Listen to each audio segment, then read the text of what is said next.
This episode is brought to you by Progressive. Most of you aren't just listening right now. You're driving, cleaning, and even exercising. But what if you could be saving money by switching to Progressive? Drivers who save by switching save nearly $750 on average, and auto customers qualify for an average of 7 discounts. Multitask right now. Quote today at Progressive.com. Progressive Casualty Insurance Company and Affiliates. National average 12-month savings of $744 by new customers surveyed who saved with Progressive between June 2022 and May 2023. Potential savings will vary. Discounts not available in all states and situations. I'm Lee C. Camp, and this is No Small Endeavor, exploring what it means to live a good life. I don't want to live a small, little, fearful life where I'm just huddled in a corner worried about everything. That's Naomi Shihab Nye, esteemed poet and author, formerly the Poetry Foundation's Young People's Poet Laureate. Naomi's poetry raises the question whether a good life might come from paying attention to what's going on right around you. I noticed my new best friend, by now we were holding hands, had a potted plant poking out of her bag. So today, a poet's guide to paying attention. We just notice it, quiet, in the small moment. The 2-year-old kissing the window, he said, because someone he loved was out there. All coming right up. I'm Lee C. Camp. This is No Small Endeavor, exploring what it means to live a good life. As you know, we work to have a diverse set of guests with diverse experiences and fields of inquiry on the show. Scientists to poets, philosophers to psychiatrists, theologians to artists. And as a team here at No Small Endeavor, we often seek to discern the common wisdom that arises across that diverse set of guests with their diverse experiences. 2 of those groups often tell us the same thing: pay attention. Numerous scientists of various sorts, neurobiologists, psychologists, psychiatrists, with their varied experiments and interventions, are discovering the importance of paying attention. And a second group of folks that have told us to pay attention, the poets. Former guests Padraig Tuma of the Poetry Unbound podcast, or U.S. Poet Laureate Tracy K. Smith, or New York State Poet Laureate Marie Howe. They've all told us some version of the same thing. Today, another poet, one of my favorites, the delightful Naomi Shihab Nye, invites us to that same practice of paying attention. Naomi's family tree and her own life experience has known the pain of human history. She's Palestinian American. She grew up in Ferguson, Missouri, and lives now in San Antonio, Texas. All facts which point to historic pain and tragedy. And yet the fact that, through paying attention, Naomi is such a joyful delight leaves me with a great deal of hope for getting along, moving ahead, reconciling. One last note, this interview was recorded in November 2020 in the midst of the isolation and uncertainty of the pandemic. It was a warm 90 minutes of reconnecting, learning anew to pay attention. Enjoy. Naomi Shihab Nye describes herself as a wandering poet, spent 40 years traveling the country and the world, leading writing workshops, inspiring students of all ages. Naomi was born to a Palestinian father and an American mother, grew up in Ferguson, Missouri, also lived in Jerusalem and San Antonio. Drawing on her Palestinian-American heritage, cultural diversity of her home in Texas, and her experiences traveling throughout Asia, Europe, Canada, Mexico, Middle East, Nye uses her writing to attest to our shared humanity. And we got to do a show together last year, I think it was, in Lubbock, Texas. Great to be with you again, Naomi. Lee, I'm so happy to be with you by any means possible. And you're there at your home in San Antonio. Right downtown San Antonio, Texas, near the river, sending you good wishes from here. Delightful to get to be with you. Thank you so much for your time today. I'm fascinated. One of the things that we talk a lot about on this podcast are practices for human flourishing. That is my field in ethics. I've done a lot of reading and teaching in virtue ethics. And so one of the things that virtue traditions talk about are finding these practices and employing practices that help us flourish as human beings. And it seems to me that perhaps the great practice you point to for us in learning to flourish as human beings is simply the act of writing. You think that's a fair thing to say? I do think it's fair, and I love the word practice. So I'm very happy that you emphasize that word. I think it's a simple word that often doesn't get the respect it's due, because I think practice will give us so much more grounding and possible wisdom or insight. It's not just some kind of drudgery that we assign to ourselves. I was just asking a writer last week whom I admire very much how she had come to write a certain piece. And it was a nonfiction piece, and normally she writes poetry. And she said it took a lot of research and ritual. And I love that, because I think that's what practice gives us time for and ability for. Looking at what we do, having a regularity about our tending to our art or our craft, and the ritual or practice is very welcoming to new ideas and to discovery. I do think that that's one of the things that I've discovered in my writing through the years, is that it is simply showing up and doing the work. And the sorts of eureka moments typically don't come. Sometimes they'll come, in the shower or on a drive. But for me, a lot of times breakthroughs happen when I didn't want to write that day, and I sit down and I write, and then all of a sudden a half hour, 45 minutes in, I'm discovered something that I wouldn't have discovered if I just hadn't started doing the act itself or the ritual itself. You have just said the magic formula. You were ready for it. You were open to it. You started even though maybe you didn't want to. And then something was allowed to come through that door. And I think sometimes practice is simply gathering yourself together, sitting down at your table, if you're a writer, and being open and starting anywhere, starting with what's nearest and dearest in your heart and mind, what you're worried about at the moment, asking your questions. That's how you begin, and that's how things come to us. Yeah. I like the way in which you seem to have repeatedly talked about how your own writing helps you pay attention. And it goes back to that poem that you have, please describe how you became a writer. The line is something like, you took refuge from your insulting first grade textbook. Come, Jane, come, look, Dick, look. Were there ever duller people in the world? You had to tell them to look at things. And but talk a little bit about that, about this sort of importance of paying attention. Yeah, and that last line is, why weren't they looking to begin with? Yes. It always seemed to me, even as a child, that people weren't curious enough. What were they waiting for? Why did they want to be entertained all the time? I was always very attentive as a little child. I got in trouble in school a lot for what the teachers called daydreaming, but now I would think I was in trouble for having imaginative thoughts. I was sitting there staring, and it wasn't like I was trying to be rude to the lesson, but sometimes the lesson was just too dull to focus on very long, so my mind would start spinning out and putting new things together. Looking back at old school notebooks, recently I found even, little beginnings of poems in all the margins of my pages. My mind was just always curious about words that were floating in the air, what was outside the window, what did someone say that no one else seemed to pay attention to, what did I need to remember from yesterday before it left me forever. I think I was already a very nostalgic person, even when I was a little child. I was always thinking about precious yesterday. What happened yesterday? I'll never see yesterday again. So there was some kind of appetite for remembrance in me as a child. I mean, who can say where that comes from? I don't know. But I had it in an acute way, and I've basically carried that along all through my life. And writing has really helped me to realize how rich we all are in experiences, even when we go months and don't travel anywhere, even when we're hardly leaving our home place. There's so much to think about and so much to look at and so many ways you could try reaching out or having a new thought.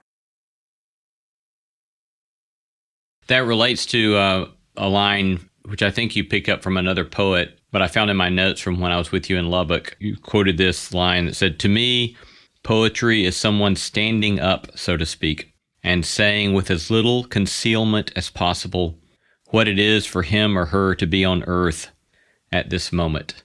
Yeah. From Galway Kinnell, Irish-American poet, great poet. What's that kind of connote for you? Well, that suggests that the line of standing up and saying what it is to be alive at this moment. For one thing, we're so lucky to be alive at this moment and paying attention to that reality, but also feeling comfortable describing at any given moment what we're going through, whether it's worry or panic or regret or anticipation or disappointment, whatever it is. It doesn't have to be sheer happiness and, exaltation. It could be any human emotion, but feeling comfortable describing it, because that's really how human beings mix and mingle in this world, and how we learn from one another, and how we find our friends, and how we do everything involved with learning and living. So, one thing I've always been trying to do with kids is help them realize how much material they already have. I'll tell them, you're so rich with images, memories, ideas. And I love how kids will stare back at you if you say, you're so rich. Because too many times, rich is a word only connected with money and stuff, a certain kind of lifestyle. But when you say to someone, how many memories do you have? How many things have you lost already? How much do you miss? How much do you dream about? That's what I'm talking about when I talk about richness. And, I was always interested as a child in living a big life. I remember having that as a concept in my mind. I don't want to live a small, little, fearful life where I'm just huddled in a corner worried about everything. I want to find out what's going on with my neighbors.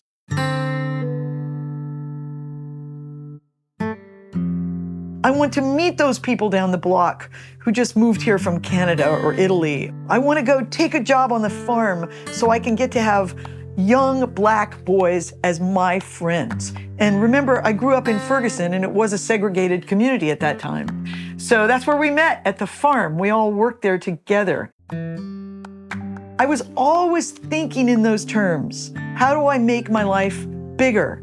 Or how does life expand to take a full deep breath every day, so you're not just living in a sad little box by yourself?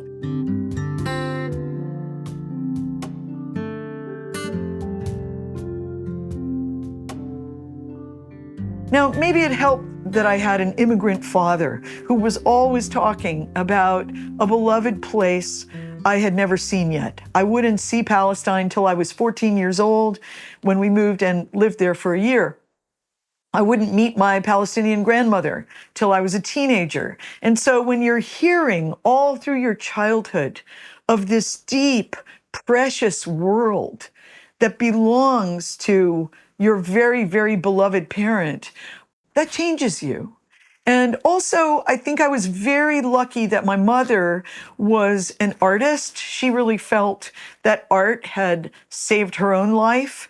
And she took us to the St. Louis Art Museum probably every Sunday afternoon of my entire childhood. We had lunch there every Sunday, even though we didn't have much money. I always ordered the same thing every Sunday, fruit plate. And yeah, it's weird to remember that fruit plate. I could concoct one that looks exactly like the St. Louis Art Museum fruit plate tomorrow. But I was given the gift of looking at art from early childhood on, and having my mother's beautiful guiding voice, which thankfully is still in my life, saying, "What do you see? What does that make you think about? Pick your favorite painting in this room. Do you like any of these sculptures?" She would ask these open-ended questions about art, which really gave me agency as a child. Like, my opinion matters. My mom wants to know which painting I like best. Matisse is now my personal friend. I found out early that I was wildly in love with the painter Paul Klee from Switzerland. And later, on a family journey to go to the Swiss village my ancestors had come from on my mother's side, I went to the Paul Klee Museum, I went to his town, and it was incredible because I felt like Paul Klee has been my personal friend my entire life. And all I've ever owned of his is a postcard, but because I love him so much and I read about him and I thought about him and I know his nickname was the Little Arab, I always felt close to him. So I think, Lee, that we're lucky if we have people in our lives who are willing to try to expand us in whatever way. And I know this happens for so many people with music, because you hear so many musicians talk about, well, my parents listened to all kinds of music, or we always had this certain kind of music going in my house. My mother loved Black gospel music. So we had like Marian Anderson, Mahalia Jackson, Paul Robeson. We had all these Black artists who were part of our daily soundtrack in our house. And I know that marked me in terms of music I love and ways of listening.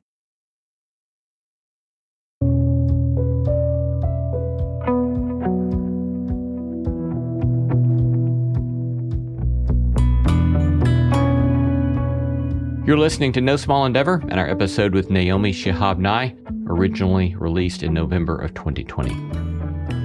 You can get show notes for this episode in your podcast app or wherever you listen. These notes include links to resources mentioned in the episode, as well as a PDF of my complete interview notes and a full transcript. We would be delighted if you would go to your favorite podcast app and write us up one of those glowing 5-star reviews and tell us a bit about what you like about the show. We ask that because it helps extend the reach of the beauty, truth, and goodness we are seeking to sow in the world. Thank you. Coming up, Naomi points us toward the importance of paying attention, being open, and asking questions. Plus, she reads us a few of her most moving poems written while paying attention to the little instances of beauty and humanity around her. As we near the 2024 U.S. presidential election, you might be interested in diving deeper into all things religion and politics while still being entertained. And if this sounds like you, then you should check out the award-winning history podcast, Truce. Truce presses pause on the culture wars in order to explore how we got here and how we can do better. In its newest season, Truce examines the connection between some evangelicals and the Republican Party with the help of world-class historians like Rick Perlstein and Francis Fitzgerald. Follow Truce on your favorite podcast app or listen to it at trucepodcast.com. You actually gave me some new language, I think, to think about. One of the things I've said in my teaching for years, I'll tell my students sometimes, you might come to this class, you might come to this theology class or this ethics class looking for answers, but I'm really more interested in giving you good enough questions that you can take with you the rest of your life. And I think I heard that hooking up with the gift of giving someone, your parents giving you, for example, the gift of learning how to pay attention. And I think that's what a good question does, right? It allows us to pay attention to certain things we might not pay attention to otherwise. You're so right, Lee. It opens the door. A good question opens a door of thinking. And then all kinds of images and possibilities can come in. And I feel your students are so lucky to get to have you asking them to think in that way. I was a religion major in college, and I loved theological study, and I loved all the different questions that come to us along the different paths of study and devotion and theory. And when you think back to your, it was comparative religions, I think you did. Is yes. that correct? Yeah. So when you look back to comparative religions work, what do you think would be some of the key questions, key lenses that you got through that discipline of study that you've carried with you that have helped you pay attention to certain things? Well, luckily, my parents were both very ecumenical in their ways of thinking. Neither one of them practiced the religions of their parents or their grandparents officially. They respected them. My father's family was Muslim. My mother's family was Lutheran Christian. And my father had told his mother when he was 12 years old, he didn't want to practice and be a practicing Muslim, but he would respect Islam all his life. My mother had a bit of a harder time with her family because they wanted to reject her open-mindedness, whereas my father's family did not. So they were committed, mutually committed to raising their children as ecumenical thinkers. And these are some things that I learned as a religion major that I got first from my parents. There is truth in every path. It is always important to treat others as you would like to be treated. Always respect others. There is some great spirit, whether we call it God or Allah or Buddha or the great spirit of the Native American traditions, Yahweh, whatever we call God, there is some great spirit abiding from which we all came. Respect that idea, even if you don't want to apply a particular name to yourself of what it is you practice. I was lucky to be raised in such an open-hearted home. My mother sent us to Bible school as children in the summers because she felt it was very important to know the Bible, to know Bible stories. When somebody talked about things that happened in the Bible, she didn't want us gazing off into space, having no idea what they were talking about. And my father told us about the tenets of Islam. I was very attracted to Sufism, which is a mystical branch of Islam, and Zen Buddhism, particularly for myself. But I was also attracted to mystical Christianity, and these were things I tried to study and bring together as a student. And certainly they all ask basic questions, all the religions, like, how might we treat one another better? How might we get better care of one another? Well, what do I do to be the best human being, honoring the universe we spring from? How can I be an honest person in everything I do?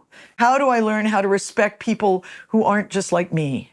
If someone else is very closed-minded and tells me there is only one way of salvation, how do I respond to that?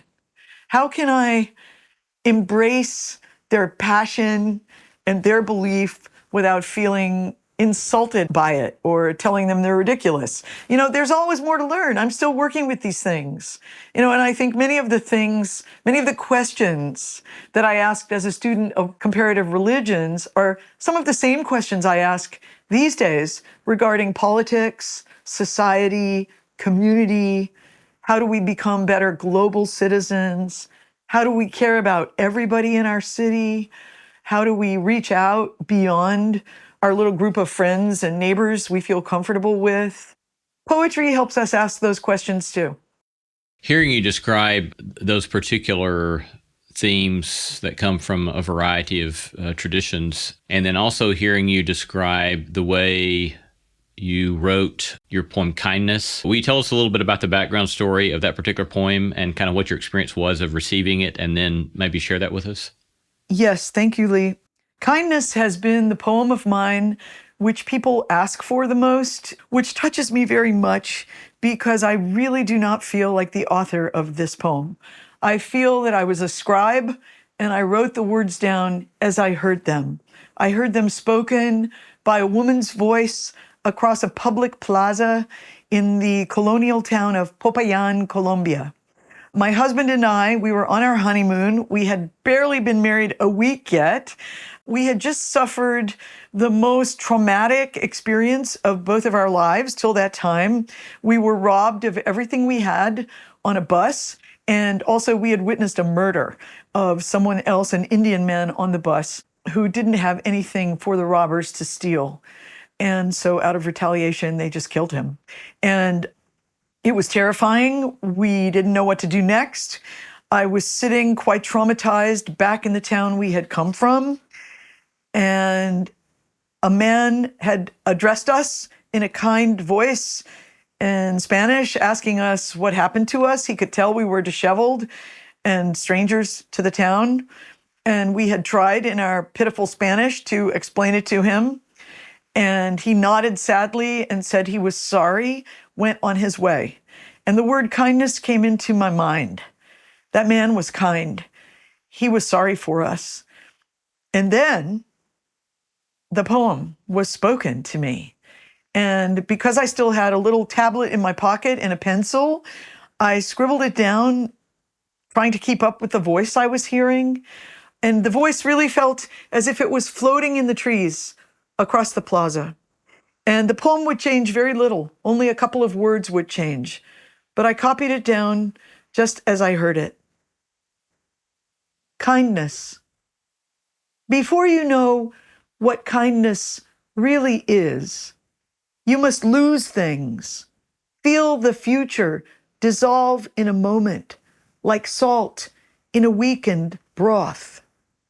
What you held in your hand, what you counted and carefully saved, this must go, so you know how desolate the landscape can be between the regions of kindness. How you ride and ride, thinking the bus will never stop. The passengers eating maize will stare out the window forever. Before you learn the tender gravity of kindness, you must travel where the Indian in a white poncho lies dead by the side of the road. You must see how this could be you. He too was someone who journeyed through the night with plans and the simple breath that kept him alive. Before you know kindness as the deepest thing inside, you must know sorrow as the other deepest thing. You must wake up with sorrow. You must speak to it till your voice catches the thread of all sorrows, and you see the size of the cloth. Then it is only kindness that makes sense anymore. Only kindness that ties your shoes and sends you out into the day to gaze at bread.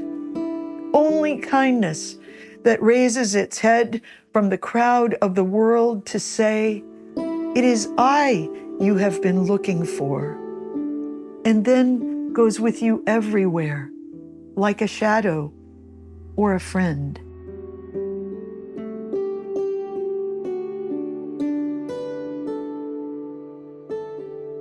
I'm fascinated with the juxtaposition in that poem between kindness and great grief, great tragedy, great pain. And that seems to be one of the things I see, a theme that surfaces repeatedly in a number of your writings. And it just seems so true to my own experience, right? That I remember our college president when I was an undergrad. I listened to lots of chapel speeches during those years, but his was one of the few I remember. And it was a very simple little bit of wisdom. And he told stories. And in the midst of telling those stories, he would say, life gets better and better and harder and harder. Wow. And I've carried that with me now for 30, I don't know, I forget how many years it's been now, 30, 32, 3, 4 years now. But that sort of holding together that here you have kindness and loss, or happiness and loss, or happiness and pain. But how have you seen that kind of surface in your own work? Or why do you think, is it just simply life experience that's prompted that in your work? Well, I really am thinking about his comment, better and better and harder, because often when we have a very hard time, there's also a sense of almost emptiness that comes to us. We feel empty of our enthusiasm, for example, or our energy after a very hard, sad, difficult, a grief or a trauma, a terrible time. We're just empty.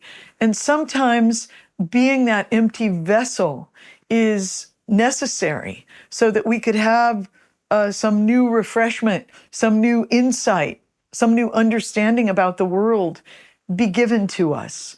And I think probably many practices and traditions would suggest that sometimes we're so full of ourselves, how would we have room to have a new, interesting, creative thought?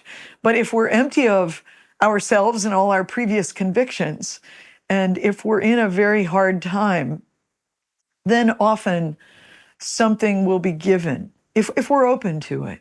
And I do recall with great love a writer from Texas, William Goyen, who used to say when people asked him where his stories and novels began, he smiled and he said, they always start with trouble. Usually I think of something I still haven't quite worked out, or some deep trouble I've been through in my life.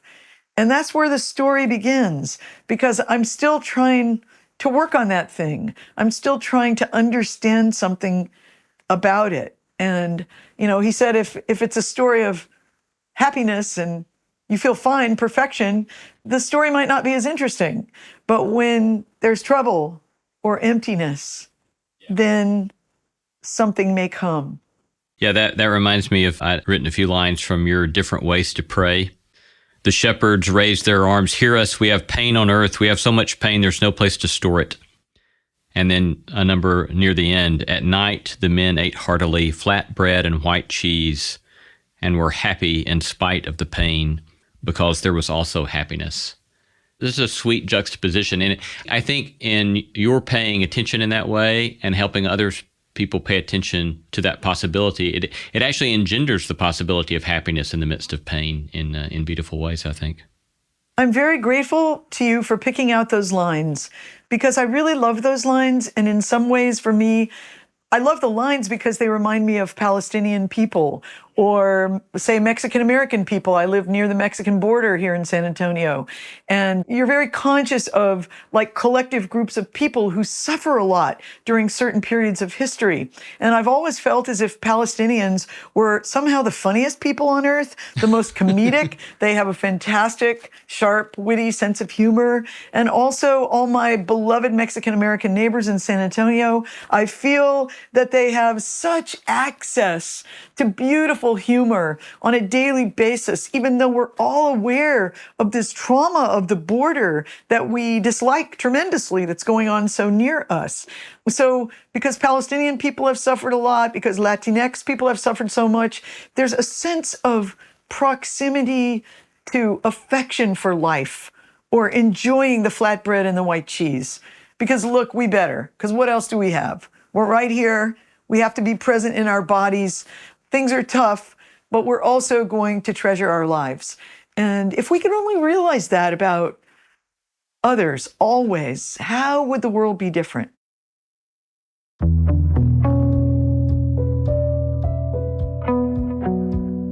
Coming right up, tribalism, the importance of travel, as well as the importance of staying put, and a beautiful poem about, believe it or not, what happened while waiting to board a long, delayed flight in the airport.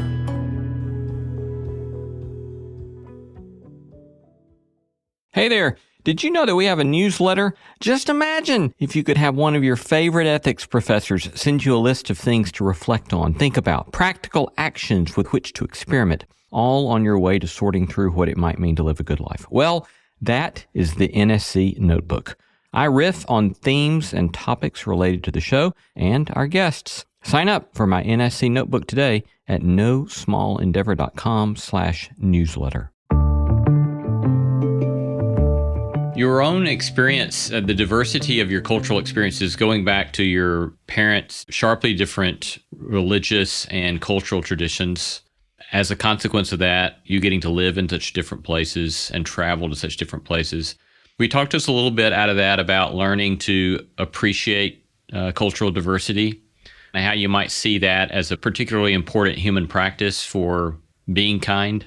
Wow. Thank you for that question, Lee. You know, at this moment in our national history, for example, it's curious to think about people wanting to band together in sort of a tribal fashion, like us and them, or this is for our group, this is what we believe, but that's what they believe. And I'm not quite sure where that impulse comes from, because to me, mixtures have always been interesting. And, you know, to be around people who are not exactly like me, it's much more interesting than just being with a bunch of my fellow Arab American writers. Yeah. That's very cozy and I love them. But I also like to be with people of such diversity and different background, different experience, or see movies or read novels in which we have a chance to enter into that other world. And in all the years I've been traveling, you know, everywhere, a lot of places to work with poetry and kids and community, I used to laugh thinking, wow, now even the smallest town in the United States has a Thai restaurant. That has to be good, because that means the people in this tiny town get to expand their palates. And so in some little way, they respect Thailand, because look how many people are here eating tonight. Right. Yeah. And, you know, I just think every time we get to share cultural details of a world that is not exactly matching of ours, we're a little bigger people. So for me, that goes back to childhood. I want to have a big life. So, you know, we should keep focusing on those larger things which bind us together as human beings and stop pointing the fist, pointing the gun, pointing whatever to separate from one another. Because really, I don't think that serves us in the biggest picture as human beings.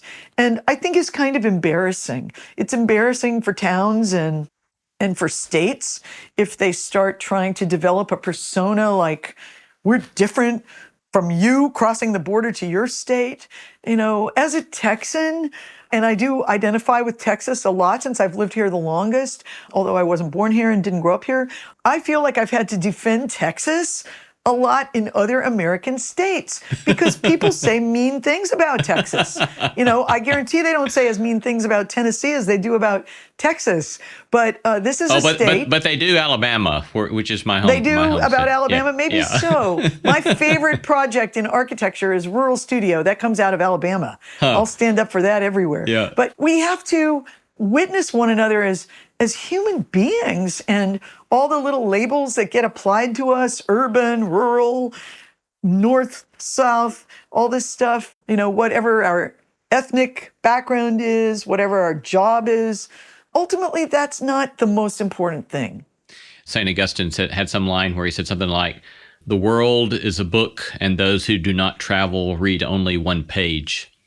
Wow. And learning to appreciate the beauty. And that goes back as well to what you said earlier about wanting to live a large life, which reminded me of, the Aristotelian virtue of magnanimity is, you want something large not in the sense of ego, but large in the sense of accepting the beauty and the diversity and the wonder of life. And too, I see how that connects in your own life with learning to pay attention. I think without paying attention, we really can't even begin to appreciate the beauty that comes to us through such diverse experiences. So I love all the way I hear all of that connect in you.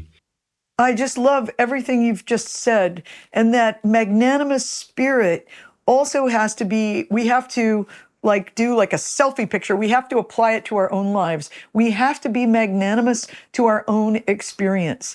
It is valuable experience. It's what we have. And even if we never traveled anywhere, I think of Henry David Thoreau, the great transcendentalist writer, whom I was madly in love with when I was a high school student, went to Walden Pond, walked around the whole pond, stood in front of his desk with tears running down my cheeks.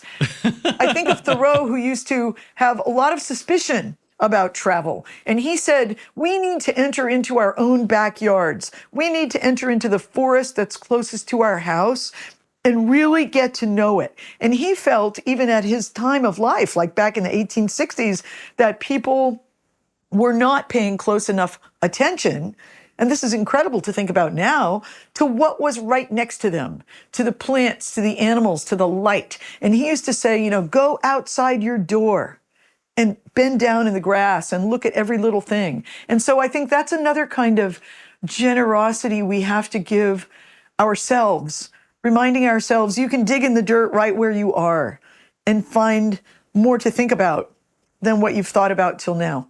Yeah.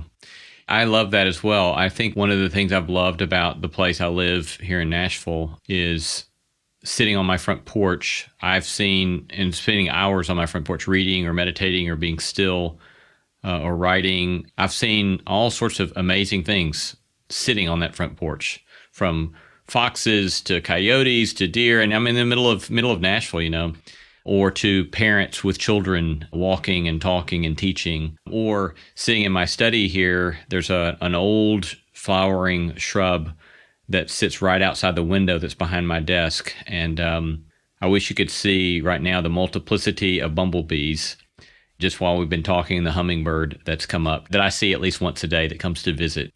The beauty that's present to us, if we'll just pay attention, is really overwhelming. I love your descriptions. I love looking out your window at your bush and the bees and the bird. And I feel exactly the same. I always tell kids how much we have that we don't have to own. I don't own the moon, but I trust it. I don't own those trees in the park across the street, but I look at them every day and I have a personal relationship with them. I've grown attached through the months of pandemic to watching one man whom I never met before. He's training tricks to his one dog, and I've learned their names. We call out to each other across the street, and I'm not even a dog person, but I'm a cat person, but I am so impressed by this dog, how much it has learned over the past few months. And I feel very touched by them, like they're part of my world now, even though we've never stood on the same side of the street. Yeah, so much is out there. Just watch it. Yeah. Another poem you've got that you shared with the world that I love is Gate A4. That's another one of these beautiful exhibitions of kindness. But would you tell us a little, maybe the background of that and share that one with us? Sure. Gate A4 is an anecdotal poem, which means, and it's really written as a prose poem, so it looks like little chunky paragraphs on the page. It really happened. In the Albuquerque airport, every time I go there now, I take a deep bow in front of Gate A4. And my only mistake, I feel, in this piece was I did not get the woman's address so that I could send her the piece. But even as it was unfolding, I started feeling it as a story. And by the time she got off the airplane, I knew it was something I had to write. And I started writing it immediately so I would get every little detail correct. I didn't want to forget any little bit of it. Gate A4. Wandering around the Albuquerque airport terminal, after learning my flight had been detained 4 hours, I heard an announcement. If anyone in the vicinity of Gate A4 understands any Arabic, please come to the gate immediately. Well, one pauses these days.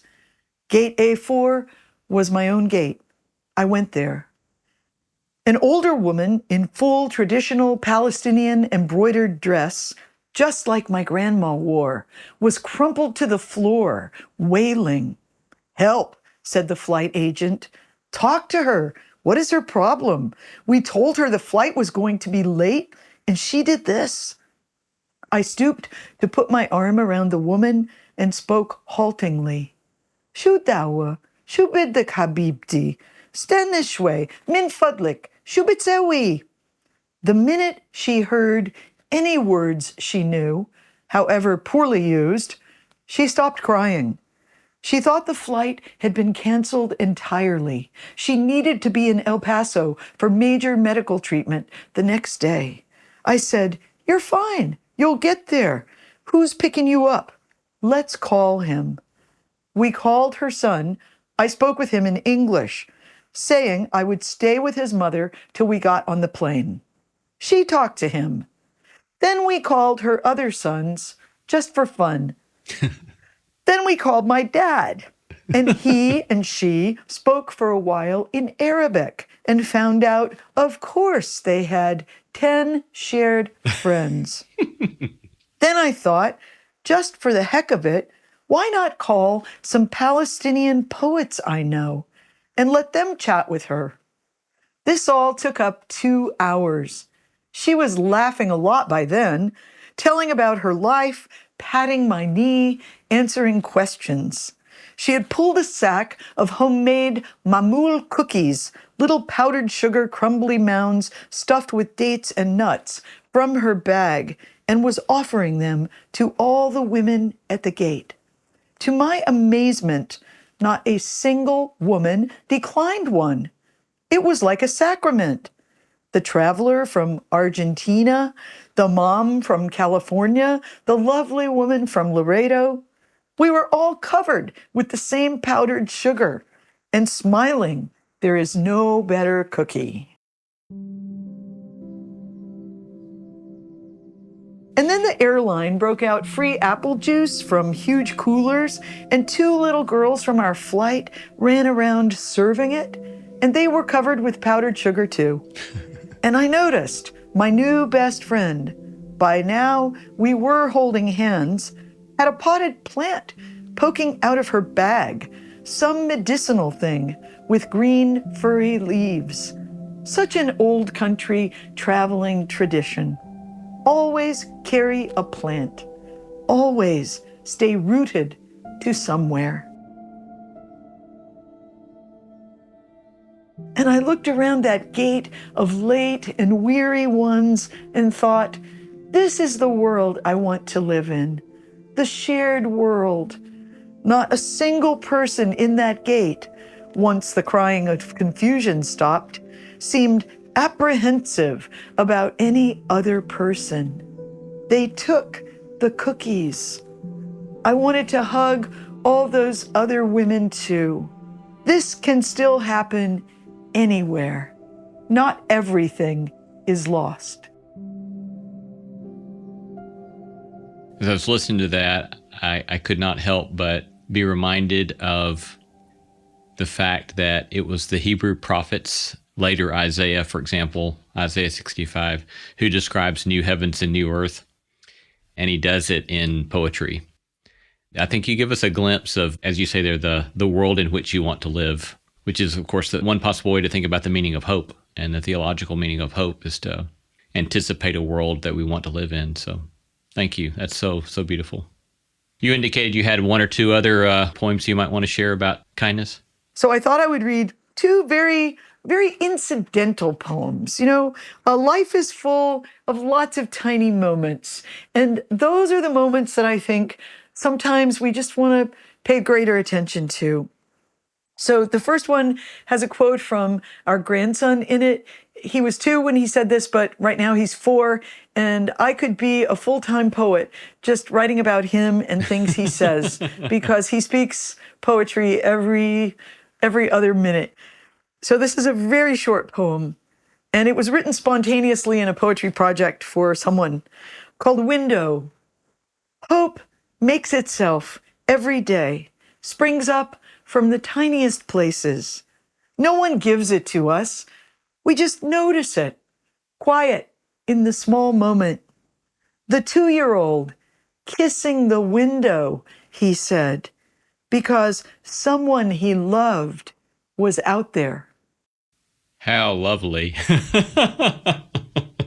It was a very powerful moment. And we took him when he was 3 on his first flight. He was so excited to be in an airplane. And he kept saying things like, I'm over everybody. All the cars are so tiny now.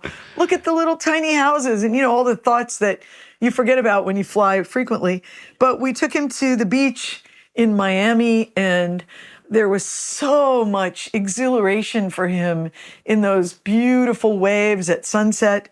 And so this is a little incidental poem called Blue River of Florida Light.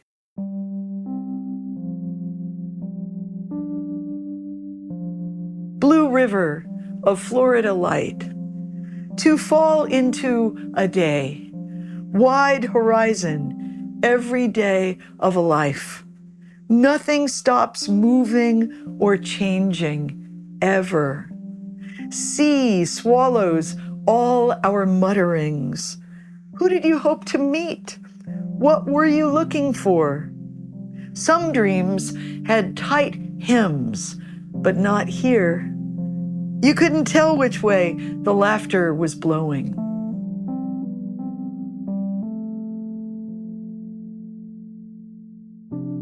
Well, we've been talking with Naomi Shihab Nye, a Palestinian-American poet, young people's poet laureate from her home in San Antonio, Texas, and has brought us numerous gifts today. Thank you, Naomi, so much for your time. Lee, thank you for all the music and all the wisdom you share with the world. You make every place you are better. Thank you. Peace to you. Peace.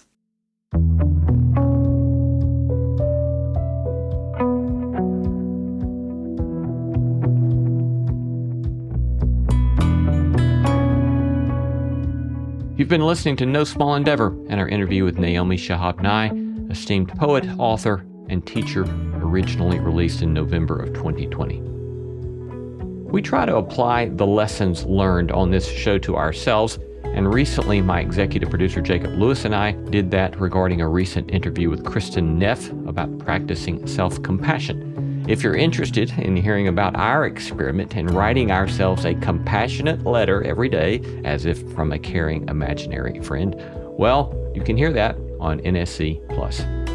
We gratefully acknowledge the support of Lilly Endowment Incorporated, a private philanthropic foundation supporting the causes of community development, education, and religion, and the support of the John Templeton Foundation, whose vision is to become a global catalyst for discoveries that contribute to human flourishing.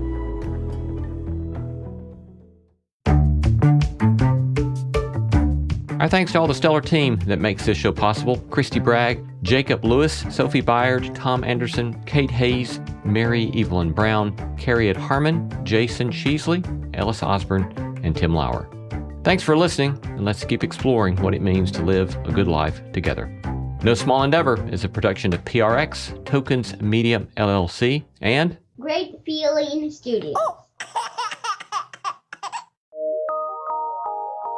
From PRX.